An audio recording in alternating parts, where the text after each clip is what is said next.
Quand tu es timide ou en manque de confiance, tu as tendance à vouloir t'isoler des autres. Et même quand tu es entrepreneur du web, on dit que le fait de parler par un écran interposé facilite l'approche. C'est vrai, mais jusqu'à un certain point. Et en tant que timide, je ne connais que trop bien ce problème. Comment j'ai réussi à le résoudre?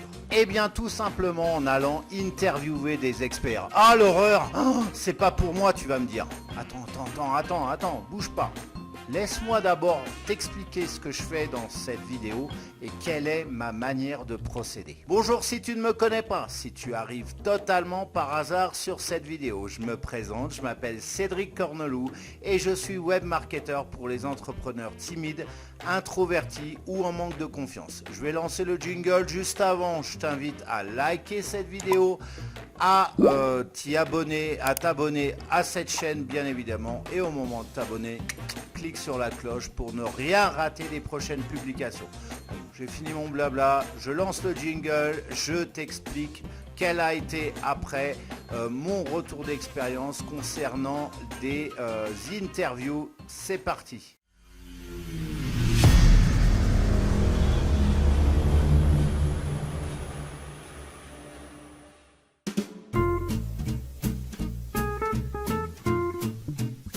En premier lieu, on va écarter un préconçu. Interview ne veut pas dire forcément interview en vidéo. Tu choisis le média que tu souhaites. Si ton truc c'est d'écrire des articles ou bien d'enregistrer des podcasts, eh ben vas-y, lâche-toi avec ce type de média. Et même si tu veux faire des vidéos, tu n'es pas obligé de te filmer, pas plus que l'interviewer d'ailleurs. J'ai d'ailleurs mené plusieurs interviews, dont sur cette chaîne, où les personnes ne souhaitaient pas être filmées avec la caméra. Donc j'ai tout simplement, j'ai enregistré l'interview et puis en guise, j'ai splitté les écrans en deux. Donc moi je parle, je me filme et puis sur la partie droite l'interviewé, tout simplement je colle son logo ou sa photo. Un autre préconçu est la peur de se faire rejeter, un peu comme ça. Quoi? Tu veux m'interviewer avec ta chaîne qui a juste 50 abonnés? Mais la honte de ma vie, je veux jamais faire ça. Non, tu n'auras jamais ce type de réaction. Au contraire, les gens seront bienveillants parce qu'ils se sentiront gratifiés d'avoir été approchés pour être interviewés. Après, ils accepteront ou pas, mais en tout cas, ils se sentiront gratifiés et donc ils seront bienveillants vis-à-vis de toi. Tout le monde souhaite, lorsqu'on est sur le web, qu'on parle de nous, que quelqu'un parle de nous, que quelqu'un nous fasse de la publicité gratuitement. Juste un truc, un petit conseil si je puis me permettre, tant que tu n'es pas connu et reconnu dans ta thématique en tant qu'expert, va interviewer les experts aussi qui sont discrets, les seconds couteaux, plutôt que d'aller essayer d'interviewer des rockstars qui vont te donner un refus. Alors elles vont pas forcément, ces rockstars de ta thématique, t'envoyer balader, se moquer de toi. Simplement, soit elles te répondront pas, soit elles vont te répondre en disant qu'elles auront pas le temps. Donc c'est un peu frustrant. Par contre, les seconds couteaux, voilà. Vas-y, ils demandent que ça, les secondes couteaux, à être interviewés pour être reconnus, tout comme toi, tout comme moi.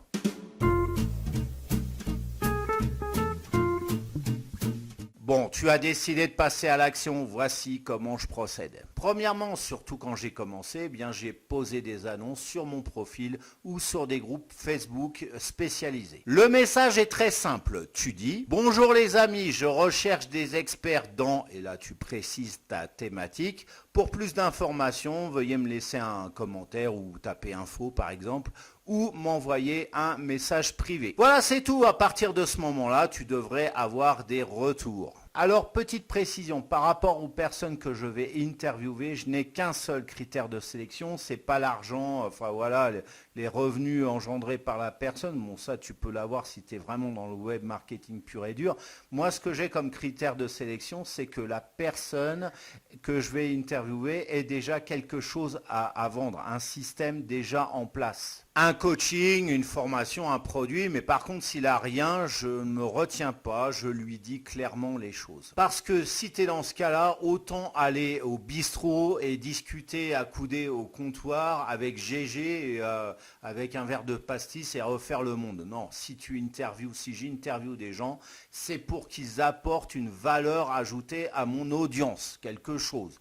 Voilà, parce que sinon, ça sert à rien. Encore une fois, autant aller au bistrot du coin. En parallèle, je crée un document Excel sur Google Drive. Dans une première colonne, j'inscris prise de contact et là, j'inscris les noms des personnes qui m'auront contacté, enfin avec lesquelles j'aurais eu une prise de contact en fait. Dans la seconde colonne, j'indique la date de la pré-interview. Et oui, je fais une pré-interview parce que la plupart du temps, je ne connais pas les gens que je vais avoir en face de moi, donc c'est bien pour que je puisse connaître la personne que j'ai en face de moi, quel a été son parcours, qu'est-ce qu'elle a proposé et puis aussi quelle est sa personnalité, quel est son caractère. Bien entendu, si je vois que la personne a un caractère trop ingérable pour moi, eh bien, soit je ne fais pas de suite, soit je lui envoie un message lui disant que l'interview ne va pas être possible avec elle. C'est arrivé jusqu'à présent qu'une seule fois, mais si ça arrive d'autres fois, il n'y a pas de problème, je ferai la même chose. Je ne vais pas me forcer à interviewer des gens avec lesquels ça colle pas. Et enfin, je crée une dernière colonne, une troisième colonne qui indique la date de l'interview. Comme ça, je peux avoir un suivi simple des personnes que je vais interviewer et sans me perdre dans les dates, dans les prises de rendez-vous, tout ça, je sais comment gérer tout ça.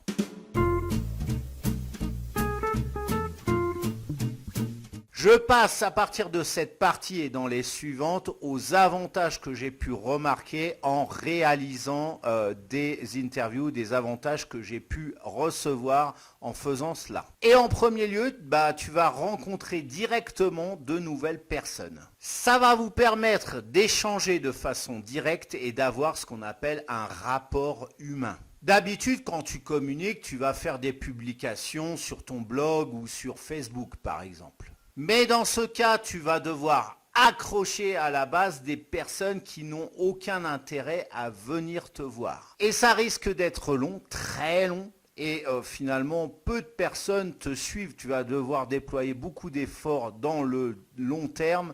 Et au final, peu de personnes finalement te suivent.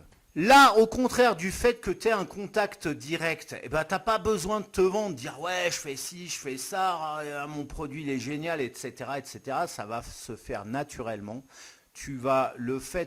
Pour un peu que tu sois avenant et que tu t'intéresses à l'interviewer, t'inquiète pas, ce dernier va te garder dans ses contacts et puis en haut de la liste de ses contacts. Il va se souvenir de toi. Il va suivre tes publications, les liker et les commenter de manière très active. Bref, et ça a été le cas pour moi, j'ai acquis des membres actifs parmi ma communauté. Et puis un dernier truc avec cet échange direct, ton interviewé va te garder dans ses contacts privilégiés et te recontacter peut-être, je dis bien peut-être, pour faire appel à tes services ou te recommander auprès de l'un de ses propres contacts. Mais bien évidemment, ça c'est optionnel. Ne te mets pas en tête que à chaque fois que tu vas rencontrer quelqu'un, que tu vas interviewer, la personne en retour va acheter tes services. Non, pas du tout.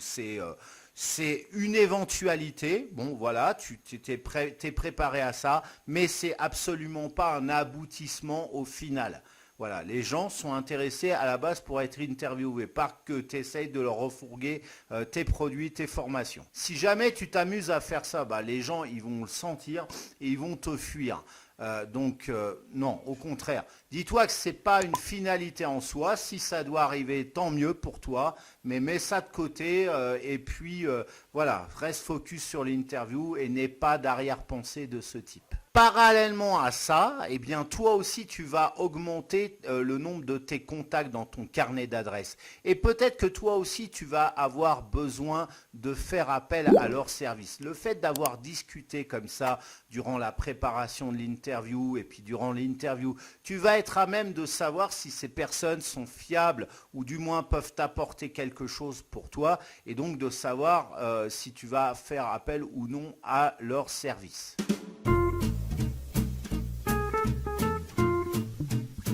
J'ai pu constater aussi que le fait de réaliser des interviews était aussi bénéfique pour ma communauté. Et oui, car une fois l'interview diffusée, la personne elle va dire à sa communauté hey, les gens venez voir, j'ai été interviewé par Cédric. Donc, pourquoi? Parce qu'elle va se sentir gratifiée de tout ça. Du coup, j'ai pu récupérer une partie de leur trafic qui s'est intéressé à ce que je faisais et qui se sont abonnés au canal de diffusion de mes publications, mon groupe Facebook, mes chaînes YouTube, etc. Sans compter que j'offre un nouveau regard, un nouveau type de contenu par rapport à ma thématique. Je suis très loin de savoir tout sur tout. En invitant des experts, eh bien, ils ont un autre regard, un nouveau regard par rapport aux thématiques que je traite et donc ils apportent de la qualité au contenu que je diffuse. Et enfin, quand le courant se passe super bien, les mêmes personnes que j'ai interviewées bien souvent veulent m'interviewer en retour. Là encore, je n'attends rien de ce type de proposition. C'est une option parmi une autre, mais ce n'est pas la finalité. Alors, moi, j'ai été contacté récemment par quelqu'un qui m'a proposé de m'interviewer et qui m'a dit clairement en retour, je veux une interview de toi. Enfin, il ne m'a pas dit ça comme ça a été tourné poliment, diplomatiquement. Il m'a dit voilà, le deal, c'est un échange d'interview. Je t'interview, puis après tu m'interviews. Voilà, et ça s'est bien fait, ça s'est bien déroulé, et il n'y a absolument aucun problème, tu peux faire comme ça, mais dans tous les cas, ça n'est pas une finalité que la personne accepte si tu proposes ce genre de deal, et moi je ne le propose pas, donc du coup, il y a des gens, malgré tout, qui vont, dans le lot des personnes que j'ai interviewées, qui vont m'interviewer en retour, et je peux te dire, même quand on est timide, même quand on est en manque de confiance, et bien au contraire, c'est super gratifiant, ça redonne de la confiance, ça permet de se sortir. Qu'est-ce que c'est bon d'avoir des vidéos, interviews de Cédric Corneloup, expert en site internet, expert en web marketing, etc. etc. Et ça, c'est juste le pied.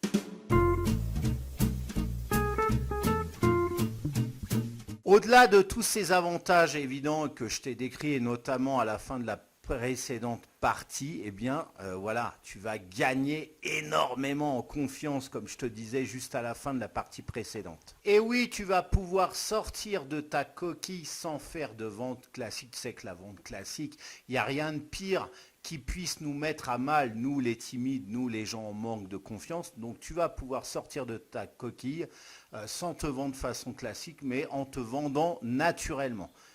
Il n'y a rien de mieux comme thérapie naturelle pour pouvoir justement sortir de cette timidité, sortir de ton manque de confiance, et je te conseille vivement d'adopter cette technique, pas à pas, à ton rythme, comme tu veux, comme tu l'entends, mais vraiment de faire ça et tu vas avoir, c'est une bouffée d'oxygène, vraiment. Voilà, alors cette vidéo est maintenant terminée, je t'invite à la liker, le pouce bleu en l'air, à la commenter si tu as des questions, des retours d'expérience, des remarques. D'une manière générale, tu connais la maison YouTube, dans la fenêtre de commentaires, lâche-moi un commentaire, à la partager cette vidéo si tu veux la faire connaître auprès de ta propre communauté. Je t'en remercie vivement. Et puis si ce n'est pas encore fait, ce qui serait étonnant depuis le temps, abonne-toi à cette chaîne et au moment de t'abonner, clique sur la cloche, eh bien oui, sinon tu vas rater les prochaines publications. Ça sert à rien. Voilà, alors maintenant, c'est le petit instant promotionnel, la publicité sans forcer. Eh bien, j'ai à te proposer, alors par rapport à tout ça, tu veux augmenter ta communauté, tu veux avoir des interviews, tu veux rassembler des gens autour de toi et puis parmi eux, tenter de les interviewer ou du moins voilà, apporter ton expertise à ces personnes. Comment augmenter ta communauté? Le meilleur réseau social pour ça, c'est Facebook. Voilà, pour faire valoir ton expertise. Comment faire? Eh bien, la solution, c'est soit payer de la pub, mais bon, ça risque de te coûter cher, soit faire du trafic organique. Et ça, c'est pas forcément évident parce qu'il y a d'autres experts qui sont bien établis avant toi, dont tout le monde suit, même quand la personne a dit j'ai mangé une pomme, il y a 30 likes, et toi ça t'énerve, ça m'énervait aussi. Et quand on n'est pas connu, quand on est un second couteau, un troisième couteau dans une thématique bien donnée, ça fout les boules quand tu as un seul like dans la semaine parce que tu as publié un truc et puis ça fonctionne pas. Alors par rapport à ça, il n'y a pas de secret, je vais te dire ce qu'il faut faire. Il faut publier une fois par jour, ni plus ni moins, depuis ton profil Facebook, depuis ton groupe Facebook. Sur les pages, ça fonctionne beaucoup moins bien. Maintenant, les pages, c'est beaucoup plus pour du trafic payant en fait. Mais sur le profil, ne serait-ce que si tu as un profil ou un groupe, voilà, c'est de publier une fois par jour pour occuper l'espace et être remarqué et constituer une communauté qui va te suivre. Une communauté active qui va liker, qui va partager, qui va commenter tes publications. Et puis aussi, la finalité du truc, qui va aller sur tes publications extérieures, sur tes articles, sur tes vidéos dont tu auras collé le lien, mais aussi sur tes pages de vente. Avec cette méthode que j'ai créée, qui est totalement inédite, que j'ai testée à la base parce que j'étais dans cette situation où je publiais mais personne ne me connaissait, personne ne me likait, j'étais frustré, eh bien j'ai pu constater une augmentation de 30% de minimum sur mon trafic vers mes canaux extérieurs, dont mes pages de vente. Voilà, et sur une thématique pas du tout glamour qui était la programmation de site internet, site WordPress. Il n'y a plus glamour comme thématique. Eh bien, j'ai constaté 30% de trafic minimum. Et cette méthode, je l'applique au quotidien. Et là, j'ai créé un groupe Facebook dont tu as vu la publicité en tout début de cette vidéo, qui a été créé au début de l'année 2022, janvier 2022. Nous sommes en juillet au moment où je tourne cette vidéo. Et j'ai dépassé les 530 abonnés en trafic organique. Et j'ai des likes tous les jours, plusieurs likes sur les publications. Enfin bref, c'est un truc sensationnel. Et encore une fois, je draine du trafic vers mes pages de vente. Alors, toute cette méthode, c'est expliqué juste en dessous de cette vidéo. Tu as un lien pour la rejoindre. Donc, je vais t'expliquer comment on va faire. On va créer 365 posts Facebook en 4 jours de temps. C'est une méthode totalement standardisée. Voilà, on passe à l'action vraiment, on automatise le truc et puis tu as des publications de tout genre, des bannières de citation, des vidéos, des articles, etc., des posts où tu vas raconter ta vie. Bref, quel que soit le média, c'est pas uniquement genre tu dois faire des vidéos, ouais mais je suis timide, j'en veux pas de ta méthode. Non, non, c'est en fonction du média avec lequel tu es à l'aise. Voilà, donc le lien se trouve encore une fois en dessous de la vidéo, pas dans la vidéo, en dessous de la vidéo, le premier lien que tu vas trouver, tu cliques dessus, on se retrouve après, on se retrouve prochainement pour une nouvelle vidéo de la chaîne. En attendant, je te souhaite de passer une excellente journée ou fin de journée et je te fais des bisous. Bisous, bisous, gentil bisounours, un gros bisou, y a rien de plus fou. Parce que ça, j'ai déjà donné. Et pour le timide que je suis, il n'y a rien de pire comme torture. Et c'est juste un supplice mental lorsque tu te fais jeter comme un malpropre. Ça m'est déjà arrivé à mes débuts. Il y a une personne qui m'a littéralement ri au nez et plus jamais, depuis ce moment-là, cet instant, ce coup de fil, je me suis juré que plus jamais je ferai cette méthode.